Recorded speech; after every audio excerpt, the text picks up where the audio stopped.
Now let us talk about some exceptional provision. Okay. So what do you mean by exceptional provision? Exceptional provision means you tell me if you have stayed in India only for 3 months, okay, or 4 months. Let us take up to July. You have stayed in India till 31st July. Now July is going on. April you were in India. May you stayed in India. June you stayed in India, and July also you stayed in India. You stayed in India only for 120 days in a current year. Okay, only 120 days in a current year. And you left India after staying for 120 days. Somewhere in July you left India. Okay, and you are traveling to Canada now. You are in Canada. Okay, and in Canada you are doing your job, you are earning your income, your bread and butter there only. Everything is you are doing there. You tell me, have you left India to evade taxes?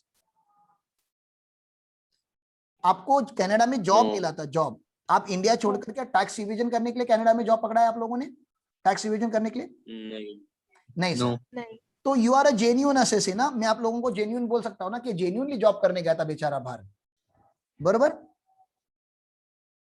Yes. हाँ। तो आपका Canada का जो salary है वो अगर India में tax होगा तो आपको अच्छा लगेगा क्या? नहीं। आप अभी कनाडा में रुकते हो, आप अभी कनाडा के रेसिडेंट हो, कनाडा में आपने काम किया हुआ है, वहीं पे पगार कमाया, सब कुछ वहां पे ही, आपका इंडिया से कोई लेना देना नहीं है। लेकिन आप देखो ना, इंडिया में आप 120 डेज के लिए रुके थे, मतलब इंडिया में आप 60 डेज से ज्यादा रुके थे, ठीक है ना? और लास्ट 4 साल का डेटा निकालूंगा तो 365 डेज का कंडीशन भी कंप्लाई हो जाएगा। तो यार तुम तो यार 60 डेज और 365 डेज की अगर कंडीशन लगा दोगे तो तुम तो रेसिडेंट बन गए, और तुम अगर रेसिडेंट बन गए तो तुमको तो पता है तुम ऑर्डिनरी रेसिडेंट भी बन जाओगे। तुमने तो इंडिया टैक्स की चोरी करने के लिए छोड़ा नहीं था। और जो सेकेंड कंडीशन मैंने बनाया था ये 60 डेज वाला, ये टैक्स के चोरों को पकड़ने के लिए किया गया था। तो तुम्हारे लिए अननेसेसरीली ये हर्डल बन गया था इंडिया छोड़ना, ठीक है? तो गवर्नमेंट ने क्या किया, गवर्नमेंट ने एक्सेप्शन क्रिएट किया। गवर्नमेंट ने एक्सेप्शन क्रिएट किया किसके लिए सर? इंडिविजुअल्स के लिए। Individual who is an Indian citizen, individual जो क्या है, एक इंडिया का सिटीजन है, individual who is an Indian citizen leaves India, किसके लिए sir? For an employment outside India. Employment outside India करने के लिए आपने इंडिया छोड़ा है यार। तो हम मानते हैं कि आप जेन्युइन असेसी हो, तो आपके लिए 60 डेज का कंडीशन 60 डेज का नहीं रहेगा, it should be replaced by 182 days. मैंने क्या बोला समझा आप लोगों को?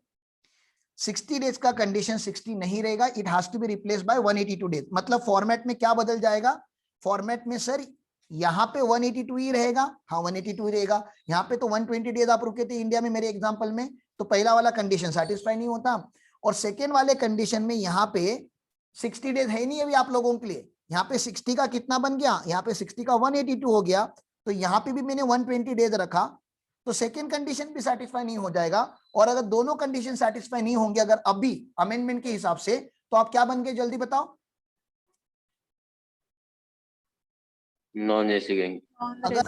अगर आप नॉन रेसिडेंट बनोगे तो ये जो कनाडा का जो सैलरी आपने कनाडा में कमाया हुआ है, क्या ये इंडिया में टैक्सेबल होगा? नहीं। तो तुमको कितना अच्छा रिलीफ दिया ना गवर्नमेंट ने, कितना सोच के लॉ बनाया हुआ है, राइट? यस। कितने सारे लोग इंडिया हर साल छोड़ते जॉब करने के लिए दुबई में। एक minute. So this is how they have created the exceptional provision.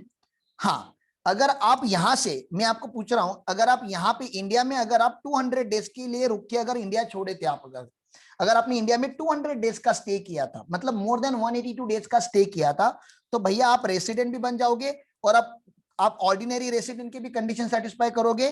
तो कनाडा में जो आपने सैलरी कमाया हुआ है या कनाडा में जो आपने बिजनेस करके इनकम कमाया हुआ है वो इंडिया में टैक्सेबल हो जाएगा। 182 डेज से अगर ज्यादा रुकेगा तो आपका हक भी बनता है ना इंडिया में टैक्स भरना। आधे से ज्यादा साल तो आप इंडिया में रुके थे तो आपको टैक्स लग जाएगा। लेकिन लेस देन 182 अगर रहेगा तो आपको फॉरेन इनकम के ऊपर इंडिया में टैक्स भरने से हमने बचा लिया है यहाँ पे, by putting this particular exceptional condition, ठीक है?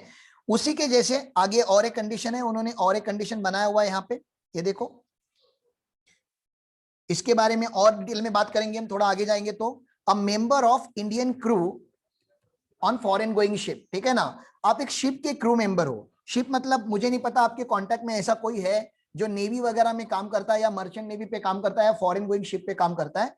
इन लोगों का, हमारा एक क्लाइंट है, मतलब हमारी एक दीदी है पहचान की, उनके हस्बैंड है जो मर्चेंट नेवी पे काम करते हैं, ठीक है ना, वो इंडिया में 4 से 5 महीने के लिए आते हैं, 4 से 5 महीना बैक टू बैक उनका छुट्टी रहता है और 6 to 7 मंथ कंटिन्यूअसली जॉब होता है, ऐसा उनका लाइफस्टाइल होता है। तो 6 से 7 महीना मिनिमम उनको बोर्ड पे काम करना पड़ता है और इंडिया में 4 से 5 महीना वो रुकते हैं ऑन एन एवरेज, छुट्टी उनका बैक टू बैक होता है, ऐसे इनका लाइफस्टाइल होता है।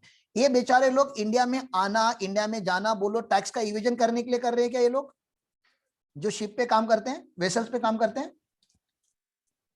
नहीं नहीं सर, नहीं। वो तो बेचारे अपने जॉब के लिए इंडिया छोड़ रहे, जॉब के लिए इंडिया में आ रहे, तो और 3 से 4 महीना अगर इंडिया में रुकेंगे तो सर उसके लिए उनको आप इंडियन रेसिडेंट मत बनाओ सर।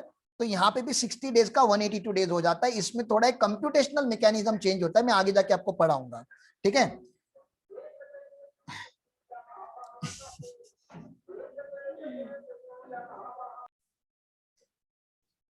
ओके, अभी एक केस स्टडी आपको देता हूं, ठीक है ना।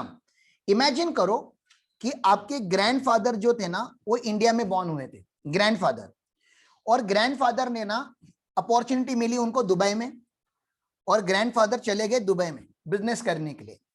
दुबई में ग्रैंडफादर काम कर रहे थे, वहीं पे सेटल हो गए, वहीं पे उनको आपकी दादी मिली, ठीक है ना, दादी से प्यार हो गया, वहीं पे उन्होंने दुबई में शादी कर ली, दुबई में ही रहना चालू कर दिया। आपके जो पेरेंट्स है, आपके जो पापा है वो दुबई में ही पैदा हुए थे, ठीक है, आपके फादर जो है वो दुबई में पैदा हुए थे, आपकी मदर भी वहीं की है, ठीक है ना, वो भी फॉरेन कंट्री की है, और डेफिनेटली आप भी दुबई में ही पैदा हुए थे। इमेजिन करो ऐसा सिचुएशन है। अब मम्मी पापा तो दिन भर काम पे रहते हैं, तो ये आप लोगों के साथ नहीं रहते, तो दादा दादी के साथ तुम लोग रहते हो। अच्छा, आपके दादा आपको हमेशा इंडिया की स्टोरी सुनाते रहते, क्योंकि उनके पास दुबई की स्टोरी सुनाने के लिए कुछ खासी स्टोरी है नहीं वहां पे, क्योंकि वहां पे उन्होंने खाली काम किया है, मेहनत किया है और पैसा कमाया हुआ है।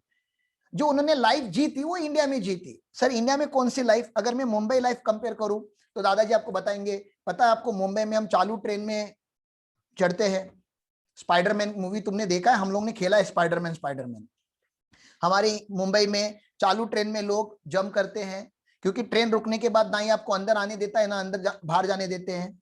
इंडिया में सिग्नल का मीनिंग ऐसा होता है कि अगर रेड होगा, ठीक है ना, रेड होगा, ग्रीन होगा, और 3 कलर होते हैं ना, ग्रीन, येलो और रेड, तो इंडिया का सिग्नल का इंटरप्रिटेशन ऐसे होता है कि ग्रीन मतलब गो, ये तो तुम्हारा हक बनता है, तुम चले जाओ। येलो मतलब गाड़ी फास्ट करो और जाओ, नहीं तो फिर रेड हो जाएगा। फॉरेन कंट्री में येलो का मतलब होता है कि अभी रेड होने वाला है तो ब्रेक लगाओ, स्लो हो जाओ, रुक जाओ। इंडिया में नहीं, गियर चेंज करो, गाड़ी फास्ट करो और निकल जाओ जितने जल्दी निकल सकते हो, ठीक है। और रेड का मतलब होता है फॉरेन कंट्री में कि अभी रेड सिग्नल है तो रुकना पड़ेगा। इंडिया में ऐसा होता है कि look at your left, look at your right, if nobody is there then go. मतलब हम लोग ग्रीन में भी जाते हैं, हम येलो में फास्ट जाते हैं, और हम रेड में यहां वहां देख के जाते हैं। तो ये सारी स्टोरी सुन के आपको ऐसा लग रहा है यार इंडिया एकदम ब्यूटीफुल है। फिर वो बता रहे इंडिया में हमारा साउथ इंडिया है, सदर्न इंडिया है, जहाँ पे ओशियन है, ठीक है, बीचेस है, बहुत अच्छे अच्छे बीचेस है। गोवा है, गोवा में तुम लोग अनलिमिटेड दारू पी सकते हो, बीचेस पे नंगे घूम सकते हो, ठीक है ना। तो और एक्साइट हो रहा है आपका दुबई का, जो दुबई का आपका पोता है वो एक्साइट हो रहा है, मतलब आप एक्साइट हो रहे हो, ठीक है ना। वो बता रहे इंडिया में हिमालय है।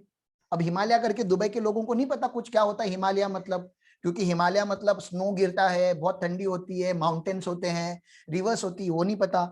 आप बोलोगे इंडिया में केरल है, बहुत है, ग्रीनरी है, ब्यूटीफुल है। इंडिया में हमारे महाराष्ट्र में वेस्टर्न घाट है, शिवाजी महाराज है, उनके फोर्ट है। ऐसी स्टोरीज आपको आपके दादाजी आपको सुनाते जा रहे, सुनाते जा रहे, सुनाते जा रहे।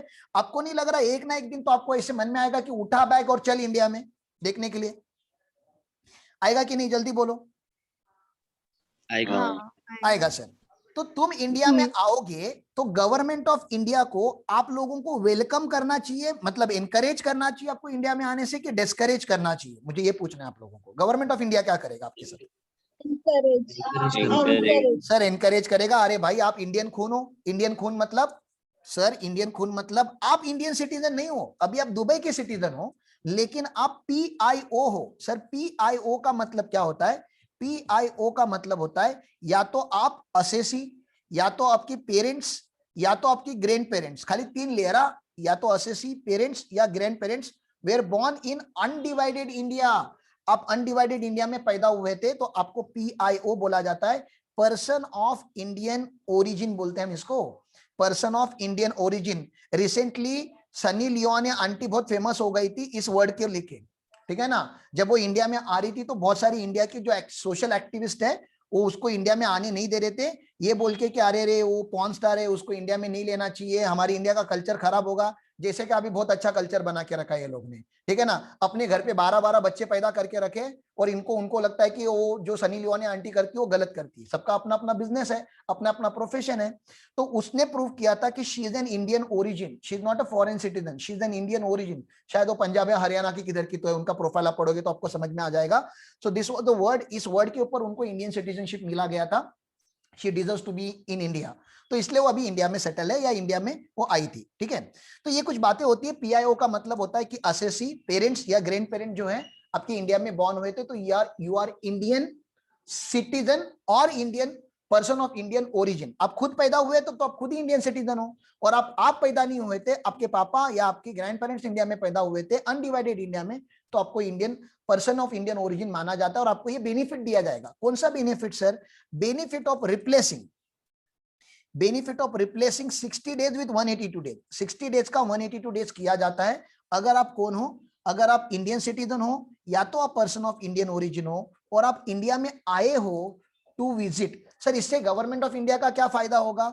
गवर्नमेंट ऑफ इंडिया का फायदा ये होगा, एक तो कि इंडिया में बहुत सारा फॉरेन करेंसी आप इंडिया में लेकर आ सकते हो, ठीक है ना, क्योंकि इंडिया घूमने आए हो। दूसरा, आपकी रिलेटिव्स, आपकी दादा नाना नानी जो कुछ लोग हैं वो इंडिया के लोग हैं, उनको अच्छा लगेगा कि मेरा बेटा जो फॉरेन में गया था वो इंडिया में रिटर्न आया हमको मिलने के लिए।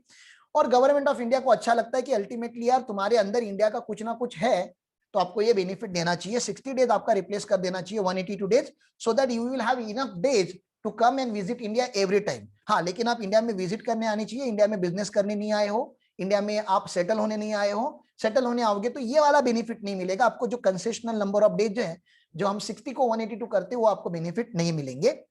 ऐसा कुछ है। यहाँ पे एक अमेंडमेंट हुआ है, वो अमेंडमेंट की अभी मैं थोड़े टाइम के बाद बात करता हूं। सर इमेजिन करो आपके जो दादाजी थे वो 1945 में कराची में पैदा हुए थे, कराची, ठीक है ना। Are you a person of Indian origin? बाकी मेरा story same. Are you a person of Indian origin? Grandfather, father और आप लोग असेसी हो। Are you a person of Indian origin? 1945 में आपके दादाजी कराची में पैदा हुए थे। यस और no? Are you a person of Indian origin? Yes, क्योंकि 1945 में पाकिस्तान करके कोई कंट्री था ही नहीं ना। 1945 में Pakistan was part of India, तो इसलिए उन्होंने वर्ड यूज किया है अनडिवाइडेड इंडिया, ठीक है ना। अनडिवाइडेड इंडिया का मतलब होता है कि बिफोर पार्टीशन भी अगर आपके दादाजी पैदा हुए थे तो भी आपको पर्सन ऑफ इंडियन ओरिजिन माना जाएगा। बस इतना, एक छोटा सा एक्सप्लेनेशन है, उसका कुछ इतना रिलेवेंस नहीं है। तो मैंने यहाँ पे वो डेफिनेशन में लिखा हुआ है, देखो कहीं पे, तो a person is said to be born, a person is said to be Indian origin if he or either of his parents or either of his grandparents were born in undivided India. अगर आप undivided India में born हुए तो ये benefit आपको मिला जाएगा। अब लास्ट ईयर में निर्मला सीतारमन ने लॉ अमेंड कर दिया। जो निर्मला सीतारमन जी हमारी फाइनेंस मिनिस्टर है, उन्होंने लॉ अमेंड किया। उन्होंने बोला सुनो, ये जो लोग बार बार इंडिया में आ रहे हैं ना घूमने के लिए, इन्होंने इंडिया में अच्छा खासा प्रॉपर्टी बना के रखा है भाई। इंडिया में आते गुजरात में प्रॉपर्टी परचेस करते, इंडिया में आते महाराष्ट्र में प्रॉपर्टी परचेस करते, किधर तो एग्रीकल्चर लैंड परचेस करते हैं। आपने भी कोकण में बहुत सारा सुना होगा, ये लैंड एनआरआई ने परचेस किया हुआ है, वो लैंड एनआरआई ने परचेस किया है, यहाँ पे एनआरआई का बंगलो है। ऐसा सुना है कि आप लोगों ने? केरला में बहुत होता है। हाँ, केरला में तो इतना होता है ना, केरला में आपको कोई बड़ा बंगलो दिखेगा, बहुत बड़ी गाड़ी दिखेगी और बंद दिखेगा, लॉक दिखेगा, तो हम पूछते हैं यार इतना बड़ा बंगलो बना के रखा है किधर है? तो बोलते हैं एनआरआई वो कभी कभी इंडिया में आता है, ठीक है ना, प्रॉपर्टी बना के रखा है, रिटायरमेंट के बाद आएगा, इधर सेटल हो जाएगा। तो निर्मला सीतारमन जी ने क्या ऑब्जर्व किया कि ये जो बाहर के जो पीआईओ लोग हैं ना, ये बहुत इंडिया में प्रॉपर्टीज ले रहे हैं यार, इन्वेस्टमेंट बहुत कर रहे हैं इंडिया में। तो हमने बोला इनका कुछ ना कुछ करना पड़ेगा, इनके नंबर ऑफ डेज थोड़े कम करने पड़ेंगे। तो उन्होंने कंडीशन लगाया। उन्होंने कंडीशन क्या लगाया? उन्होंने बोला देखो कि कहीं ये इंडियन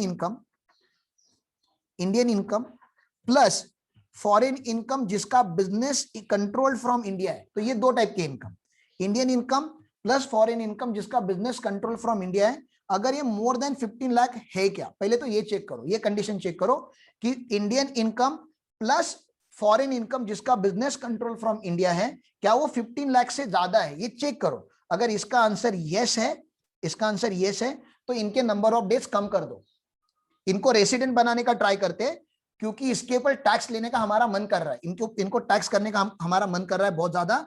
तो हमने उनको बोला कि सर अगर आपने ये कंडीशन सेटिस्फाई किया तो जो 60 डेज रिप्लेस होके 182 होता था ना यूजुअली, वो 182 ना होके 60 डेज रिप्लेस हो जाएगा, कंसेशन मिलेगा आपको, लेकिन 120 डेज हो जाएगा। ये मैंने आपको क्या बोला, समझा?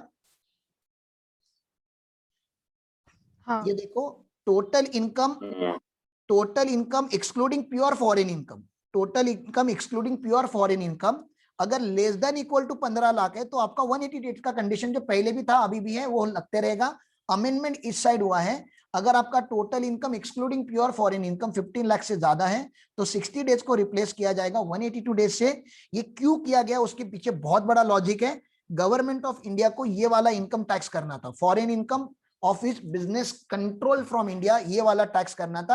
इंडियन इनकम तो वैसे भी टैक्सेबल होता है, आप कोई भी रहो, पीआईओ रहो, एनआर रहो, जो भी रहो, इंडियन इनकम तो टैक्स होता ही था। हमको ये वाला इनकम टैक्स करना था, foreign income business control from India वाला इनकम हमें टैक्स करना था, क्योंकि कुछ लोग कुछ ज्यादा ही इंडिया में फ्रिक्वेंटली विजिट कर रहे थे, विजिट के नाम पे आते थे, लेकिन एक्चुअली में वो डायरेक्टली इनडायरेक्टली बिजनेस इंडिया में मैनेज करते थे हिडन लेवल पे। वो हमें पकड़ना जरूरी था, इसलिए उन्होंने ये अमेंडमेंट किया हुआ है। धीरे धीरे जाके या आगे जाके ये अमेंडमेंट और कॉम्प्रहेंसिव होगा और लोगों को हम इंडिया में कैप्चर करेंगे।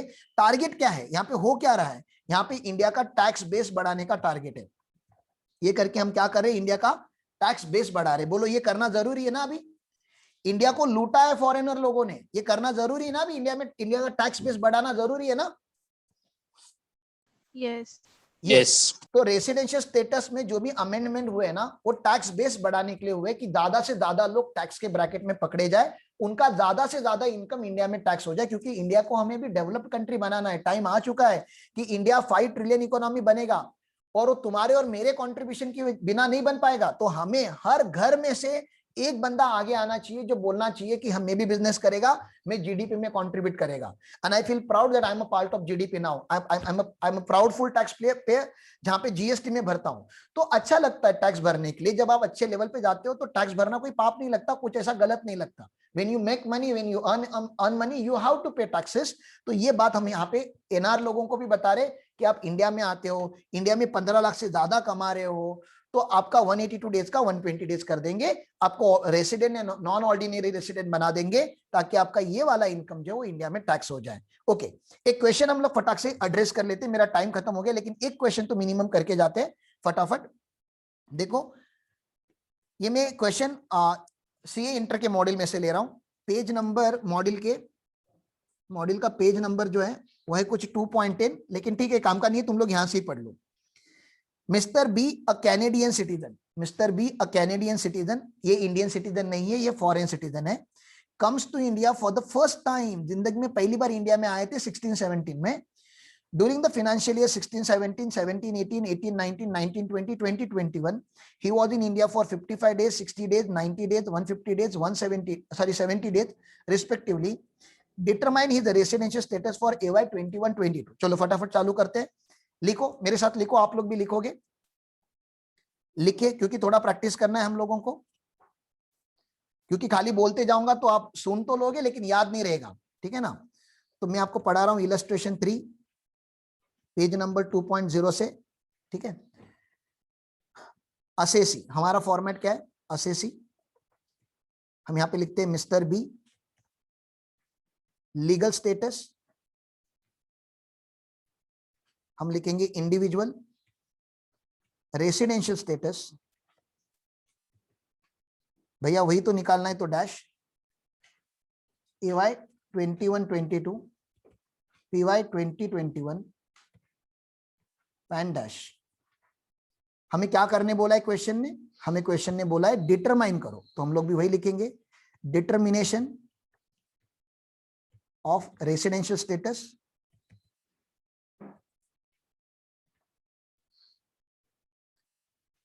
इसका फॉर्मेट मैंने आपको बताया, अगर आपको याद होगा तो फॉर्मेट लिखो मेरे साथ।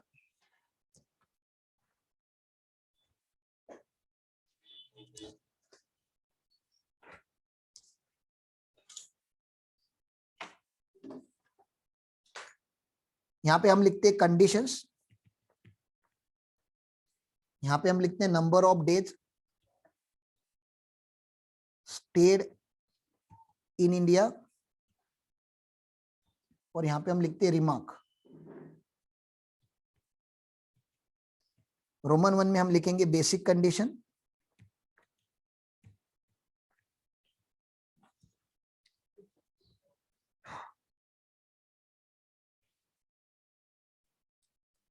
फॉर्मेट रेडी हो जाता है तो प्लीज यस बोलो, तो मैं आगे का लिखना चालू कर देता हूं। हाँ यस सर हो गया। ओके चलो, कंडीशन नंबर 1 में कितने डेज लिखने, डेज कम से कम बता दो मुझे प्लीज, डेज बता दो प्लीज, कितने लिखूं यहाँ पे?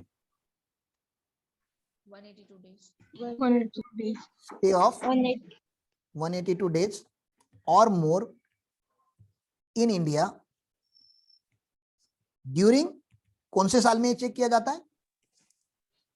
During previous previous. तो प्रीवियस, अभी हमारा प्रीवियस ईयर क्या है यहाँ पे? हमारा प्रीवियस ईयर है 2021। तो क्वेश्चन में जाके ढूंढो 2021 में वो कितने साल के लिए रुका था। 2021 आखिरी ईयर है, लास्ट ईयर में वो 70 डेज रुका था हमारे यहाँ पे। जो बी है कैनेडियन सिटीजन है, वो यहाँ पे 70 डेज के लिए रुका था। तो मैं यहाँ पे लिख रहा हूँ 70 डेज। यहाँ पे क्या लिखूं, सैटिस्फाइड या नॉट सैटिस्फाइड?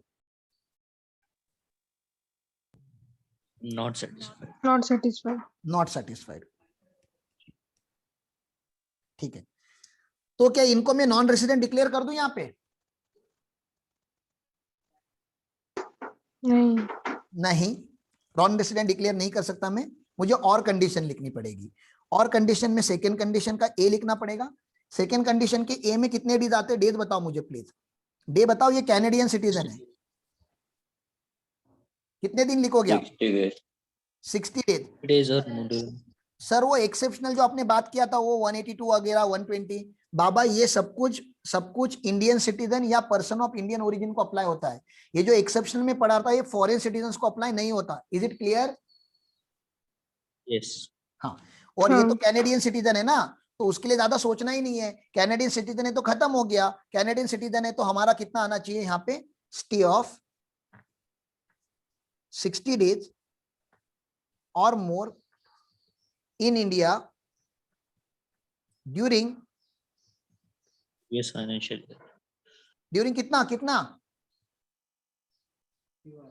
हाँ during during previous year, ठीक है ना, during previous year। तो ये यहाँ पे 70 डेज रुके हुए हैं, ये कंडीशन सेटिस्फाइड हो जाता है। तो क्या मैं इनको रेसिडेंट बोल दूं?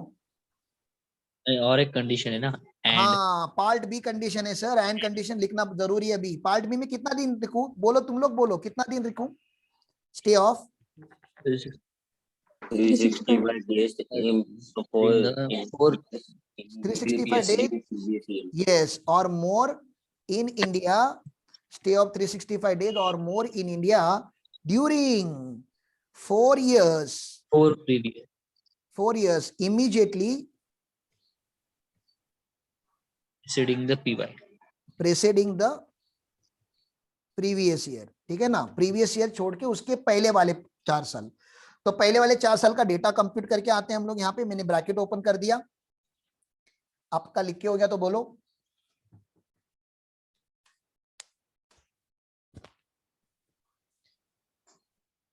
हो गया सर। हाँ, 4 साल का डेटा देखो। अभी ये 70 काउंट नहीं करना है क्योंकि ये 70 प्रीवियस ईयर का है।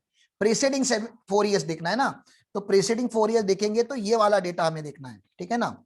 ये वाला डेटा देखना है। फटाफट इसका टोटल करो, 55 plus 60 plus 90 plus 150, 55 plus 60 plus 90 plus 150, ये कितना होता है? 355 डेज। तो ये सेटिस्फाइड लिखो कि नॉट सेटिस्फाइड लिखो? यहाँ पे नॉट सेटिस्फाइड।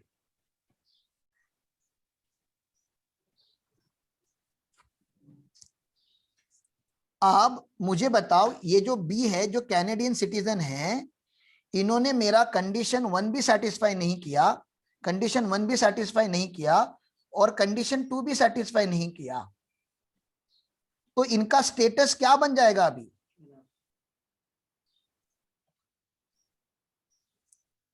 Non resident.